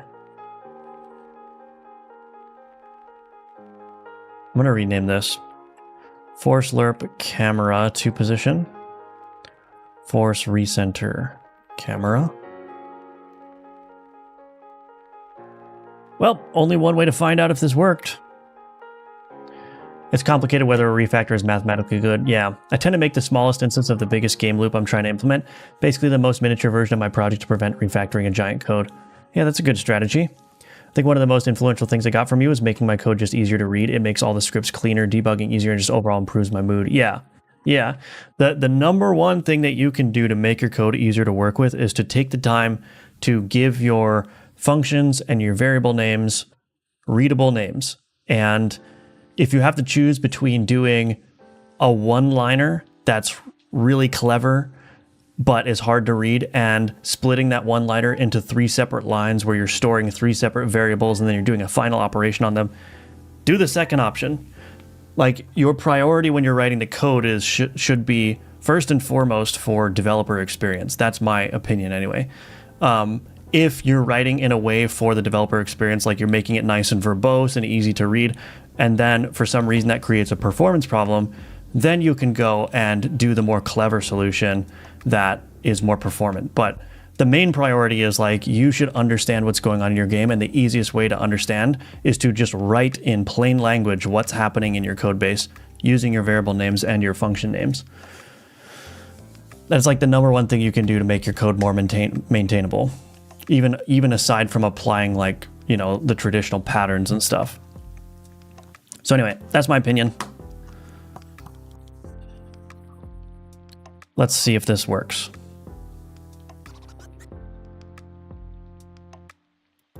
Although I still end up refactoring a bunch, which is normal and expected, but I'd rather have them early than when my project is like 2 gig or something, yeah. All right, let's see what happens. This is the moment of truth. Transforms 3 nearby nodes into combat nodes. Let's see what happens.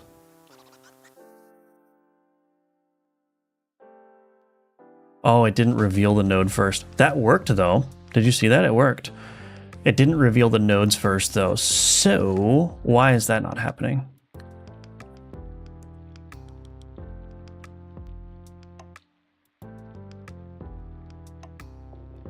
Is that happening somewhere later in here?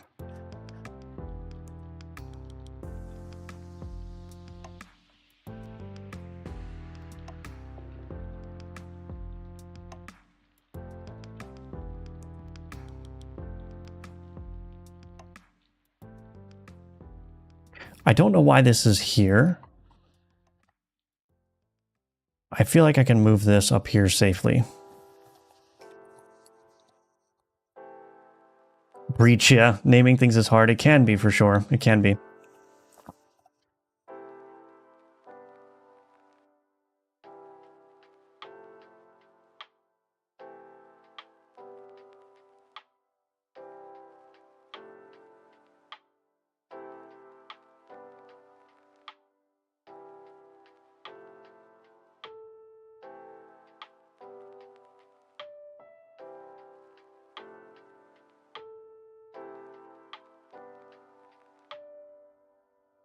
Okay, it needs to have a little bit of a pause after that.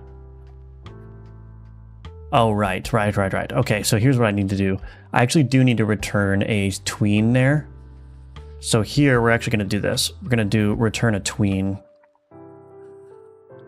And we're going to return this tween out of here. This is a nice little trick that you can do too. If you want to set up a tween, but then you want to append to it somewhere else, just return the tween object. And then what I can do in here is, since this is returning a tween now, what I can do is I can do this. Tween.tween interval 0.4f, right? Tween.tween action. We can take this functional part and put it there. And then I can do tween.tween interval 0.4. And then I can do await toSignal tween.signal name finished. So this is going to return a tween that lerps the position there for me, and then I can just add on to it later. Not me closing my eyes and mashing my keyboard to name vars and functions. Yeah, I guess kind of personal, but how many downloads does Gunforged have? Just curious, your most successful game to date has turned out so far. Last time I checked, Gunforged had over 2,500 copies sold, which is pretty good. Can't complain about that. I haven't checked the numbers in a while, though. I just name my variables like ABCD, and I continue from there until I can't think of a real name for it. I definitely don't recommend doing it, but it's your code, so. But how many downloads? Yeah. Okay, I answered that. Do you happen to remember how many sales percent from Gunforged wish list? I think Gunforged had 18 or 19,000 wish lists and 2,500 sales, so what is that? Like, is that, I mean, that's over 20%, right? Is that right? Or no, am I wrong?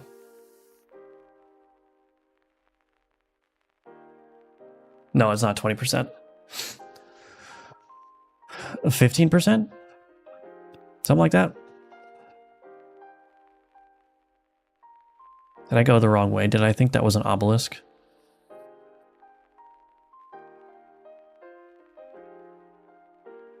Steam average is 15%. Yeah, I think it's all right. I think it's a respectable outcome for sure.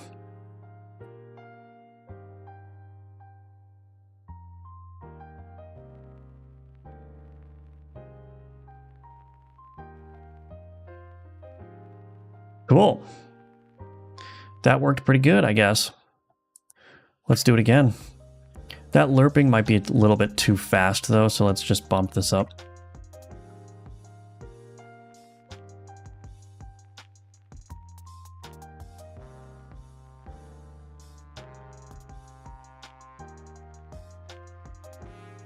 Hope this one gets 300%. Thank you. Yeah.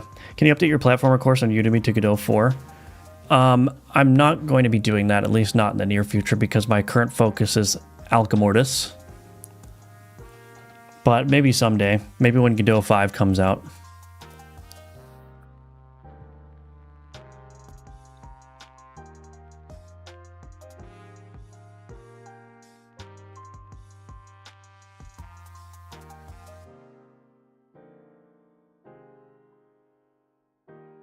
I think this is working pretty good, actually. I haven't yet tested if I can move. I think I probably will be able to click on stuff, though, which is going to be a problem. So I've got a bunch of issues to solve with this. Can't take LERP seriously anymore. It always reads to me as LARP. Yeah. Oh, that's funny. I think I'll probably still be able to click on nodes while that animation is going, so I'm going to need to stop that from happening.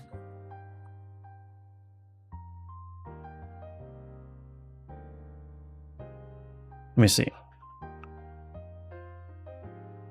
So I can't move the camera, but I can click on something, which is not good. So I need to prevent clicking on stuff. How am I going to do that?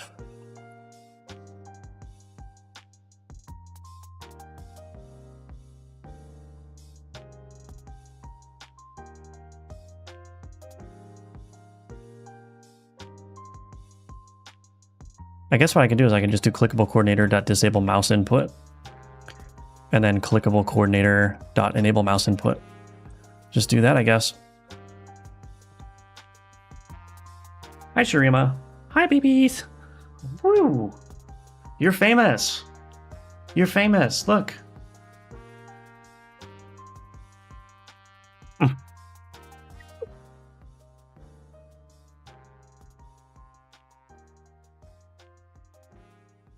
Your vectors are role-playing that they've got somewhere else to be. That is funny.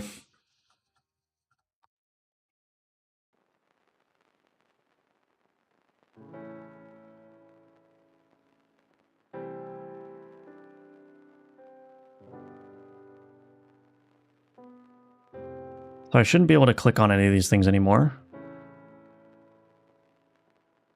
I wonder if I can, though. I wonder if I can do that.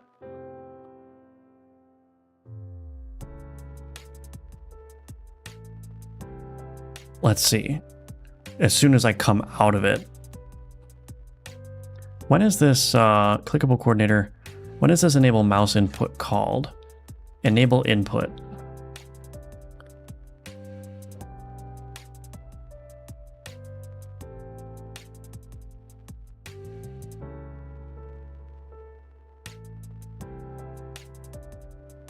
Okay. Highlight visitable nodes.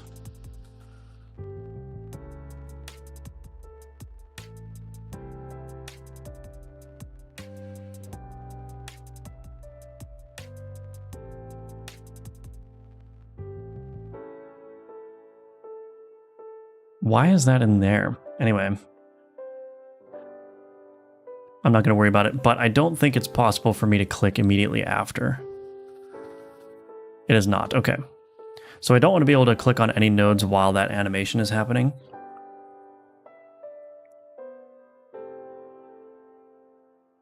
All right, well, I think that's basically working. I do want to do a nicer animation for the node actually changing, but that will be something to do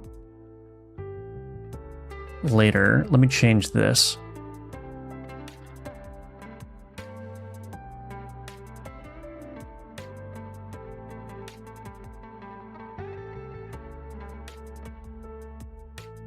Well, I'm surprised at how well that went, honestly.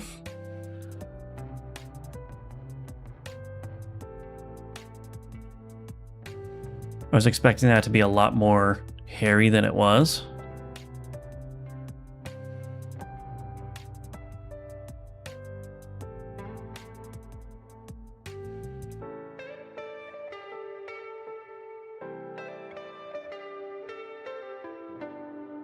Yeah, so now it just gives you a nice little animation of what all has changed. How long did it take to dev Gunforge? Gunforge was in development in some form or another for like 4 years. I didn't work on it like nonstop for 4 years. There was like periods of like 6 months here and there where I didn't work on it at all. If you want, you can go back on my YouTube channel. I have very, very early devlogs from Gunforged. Gunforged initially, like the idea initially started as like you were a wizard that had 2 floating guns that you controlled. And then like it just gradually morphed from that into more of like an Enter the Gungeon clone. And then I figured, well, that's not actually, first of all, it's not working that well. Second of all, it's not actually that fun. So then it moved more to like a Brotato style game. But I have a whole devlog series on this channel that tracks the progress of that game through the years. So you could definitely check that out if you're interested. As a matter of fact, I might bring it up right now.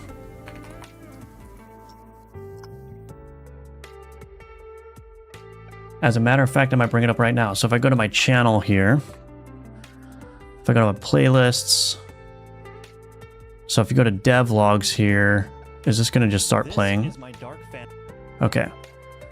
So let's see what's down here.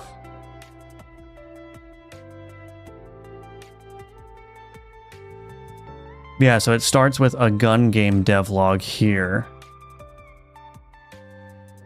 That's the first one. This was 4 years ago, December 12th, 2020. And so you could see this was the early version of the game. So you're like a little wizard guy with 2 guns that you can shoot and like call back to you and stuff. Still might be a fun game idea, but the idea is like you call the guns to you and they float next to you, but you could plant them and then you would just shoot from that point. Kind of an interesting idea, but that's not how Gunforged ultimately ended up. And then it turned into this, which is more akin to the Gunforged dual weapon system. This is what Gunforged originally looked like. But yeah, you could look at the devlogs. Let's see if I can find the one where it changed. Yeah, gun game is back. This is where I changed it. It's a nice little trip down memory lane here. So it became more like this, which is closer to the vision or the version that you see today. But yeah. Anyway, definitely check that out if you're interested. Off to get the kids. Enjoy the rest of your day. All right, you too, Ninja Link. Thank you. It's a lot of devlogs, yeah. The original concept was really interesting. Yeah, I agree. I might revisit that at some point. I love the idea of having like a wizard with guns that you control like kind of remotely. That's kind of cool to me.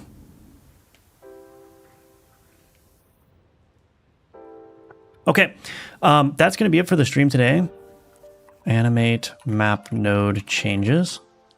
Let me just make sure that I didn't do anything dumb here.